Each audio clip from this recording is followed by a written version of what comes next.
வணக்கம் பவித்ரா. ஆழ்ந்த காற்றழுத்த தாழ்வு மண்டலத்தின் வேகம் தொடர்ந்து அதிகரித்து வருகிறது. அடுத்த 12 மணி நேரத்தில் ஆழ்ந்த காற்றழுத்த தாழ்வு மண்டலம் புயலாக வலுப்பெறுகிறது.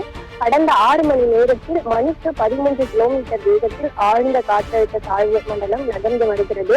மேலும் சென்னையில் இருந்து தெற்கு தென்கிழக்கு திசையில் சுமார் 590 கிலோமீட்டர் தொலைவில் ஆழ்ந்த காற்றழுத்த தாழ்வு மண்டலம் மையம் கொண்டிருக்கிறது. சென்னையில் 670 கிலோமீட்டர் தொலைவில் மையம் கொண்டிருந்த இந்த ஆழ்ந்த காற்றழுத்த தாழ்வு மண்டலமானது தற்போது 590 கிலோமீட்டர் தொலைவில் மையம் கொண்டிருக்கிறது. இது நாகப்பட்டினத்தில் இருந்து தென்கிழக்கு திசையில் 400 கிலோமீட்டர் தொலைவிலும், இதே போல புதுச்சேரியில் இருந்து தென்கிழக்கு திசையில் 510 கிலோமீட்டர் தொலைவிலும் ஆழ்ந்த காற்றழுத்த தாழ்வு மண்டலம் மையம் கொண்டிருக்கிறது. மேலும் இலங்கையின் திருகோணமலையிலிருந்து கிழக்கு தென்கிழக்கு திசையில் சுமார் 130 கிலோமீட்டர் தொலைவிலும் இந்த ஆழ்ந்த காற்றழுத்த தாழ்வு மண்டலமானது நிலை கொண்டிருக்கிறது. வங்கக்கடலில் நிலவி வரக்கூடிய இந்த ஆழ்ந்த காற்றழுத்த தாழ்வு மண்டலம் இன்று புயலாக வலுப்பெறுகிறது.